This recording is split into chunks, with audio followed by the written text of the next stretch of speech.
Olá e bem-vindos. Já pensaram porque é que o som de uma notificação nos faz ir logo ao telemóvel, quase sem pensar? Ou como é que um certo cheiro nos consegue transportar de repente para a infância? Pois, isto não é magia nenhuma, é aprendizagem. Grande parte do que somos não vem só da nossa programação biológica, é moldado, esculpido pela experiência. E hoje vamos mergulhar precisamente nisto, nas regras ocultas que governam este processo tão fundamental. Então, vamos lá a esta pergunta. O que é que a famosa salivação dos cães de Pavlov, a nossa reação quase automática a uma notificação e a alegria de um cão quando ouve o barulho da trela têm em comum? Parecem coisas completamente diferentes, não é? Mas a verdade é que, por baixo de tudo isto, existe um mecanismo cerebral que é absolutamente fundamental. A nossa incrível capacidade de criar associações. De pegar em algo totalmente neutro e transformá-lo num sinal com um poder gigante. Mas, esperem lá. Antes do nosso cérebro começar a criar estas novas ligações, ele tem de dominar uma coisa que é se calhar ainda mais básica: aprender o que deve ignorar. Pode parecer estranho, mas este é mesmo o primeiro e mais crítico passo da aprendizagem. É o filtro que nos impede de ficarmos completamente sobrecarregados. E este processo chama-se habituação. Pensem, por exemplo, naquele zumbido constante do frigorífico ou no barulho do trânsito que vem da rua. A primeira vez que o ouvimos, reparamos. Mas à 20ª vez, já nem damos por ele. É como se fizesse parte da paisagem sonora. O nosso cérebro, muito eficientemente, aprendeu a classificar aquele som como familiar e, por isso, irrelevante. E ainda bem que isto acontece. A habituação funciona como um porteiro para a nossa atenção. Filtra o que é constante e previsível para nos podermos focar naquilo que é realmente novo e que pode ser importante. Imaginem o caos que seria se reagíssemos a cada pequeno estímulo à nossa volta, o dia todo. Seria impossível. Muito bem, já vimos como o cérebro aprende a ignorar. Agora vamos ao contrário. Como é que ele aprende a ligar os pontos, a criar associações? É aqui que voltamos à nossa pergunta do início e a um dos nomes mais famosos da psicologia. E essa pessoa é Ivan Pavlov. O engraçado é que ele nem sequer estava a estudar a aprendizagem. O objetivo dele era estudar a digestão em cães. Mas ele reparou numa coisa muito curiosa. Os cães não salivavam só quando a comida lhes chegava à boca. Começavam a salivar só de ver a pessoa que lhes trazia a comida ou até mesmo a ouvir os passos dela no corredor. Pavlov percebeu logo que tinha tropeçado em algo muito, muito maior. Estava a ver a aprendizagem a acontecer ali, à sua frente. Então Pavlov decidiu sistematizar isto. O processo é como uma receita. Passo 1, o ponto de partida. Uma campainha, para um cão, não significa nada. Comida, por outro lado, falo salivar automaticamente. É um reflexo. Passo 2, o treino. Ele começou a tocar a campainha e logo a seguir dava a comida. E repetiu isto várias vezes. E o resultado? Bem, o resultado é o passo 3. A campainha, que antes era neutra, passou a ser suficiente sozinha para fazer o cão salivar. E é isto, na sua essência, o condicionamento clássico. É um processo em que uma resposta biológica, um reflexo, fica ligada a um estímulo completamente novo que, antes, não tinha qualquer significado. É como se o cérebro fizesse uma nova ligação, expandindo os seus reflexos para além daqueles com que nasceu. E o que é interessante é que esta aprendizagem não é como ligar um interruptor. Ela segue uma curva. Com poucas repetições, a resposta é fraca, quase não se nota. Mas à medida que as associações se acumulam, a resposta vai ficando cada vez mais forte, até que eventualmente estabiliza num ponto máximo. O cérebro não aprende tudo de uma só vez. Ele vai fortalecendo a ligação a cada ensaio. Mas claro, nem toda a aprendizagem é assim, passiva e automática como um reflexo. Muitas vezes, nós aprendemos de forma ativa, com base nos resultados das nossas próprias ações. E este é o próximo grande pilar da aprendizagem. O psicólogo Edward Thorndike resumiu isto de forma brilhante no que ele chamou de lei do efeito. A ideia é, na verdade, muito simples e intuitiva. Os comportamentos que são seguidos por coisas boas, por recompensas, tendem a ser repetidos.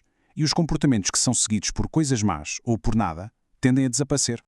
Ele demonstrou isto com uma experiência clássica usando gatos famintos dentro de umas caixas problema.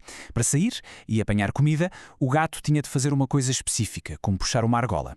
De início, o gato andava ali às voltas, a tentar de tudo, num caos total. Por um mero acaso, acabava por acertar. Com o tempo, as ações inúteis iam desaparecendo e a ação correta era cada vez mais rápida, como se ficasse gravada no seu cérebro por causa da recompensa. Mais tarde, o psicólogo B.F. Skinner levou esta ideia ainda mais longe. Ele mostrou que não é só a recompensa que importa, mas também o padrão como ela é entregue. Por exemplo, receber dinheiro por cada peça produzida é previsível, mas uma slot machine?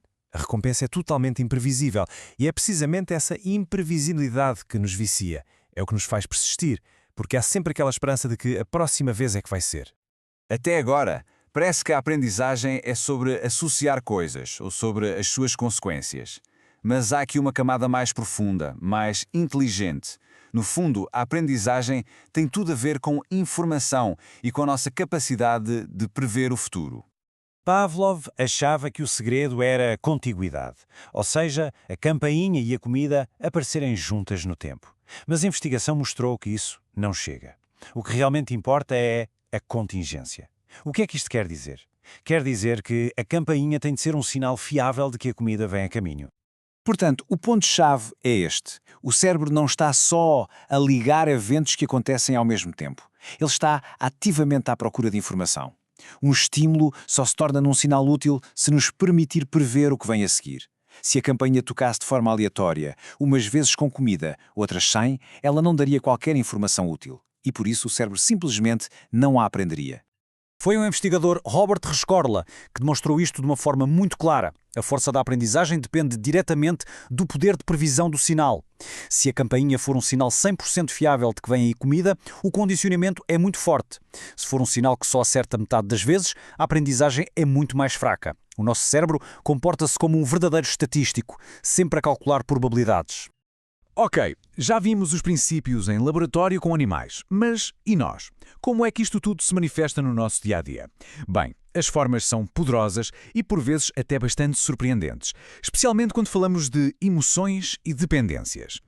O medo condicionado é um exemplo perfeito.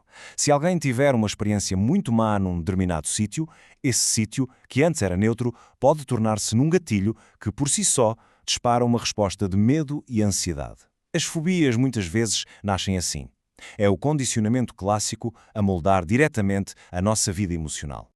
E talvez uma das aplicações mais chocantes seja na dependência de drogas. O nosso corpo procura sempre o equilíbrio. Quando uma droga entra no sistema, o corpo lança uma resposta para contrariar o seu efeito. Com o tempo, as pistas do ambiente, o quarto, os objetos, as pessoas, tornam-se sinais. E o corpo aprende. Em antecipação à droga, ele lança essa resposta contrária antes mesmo da droga chegar. Este efeito de cancelamento é, na verdade, a base da tolerância. E isto leva-nos a uma consequência trágica e perigosa.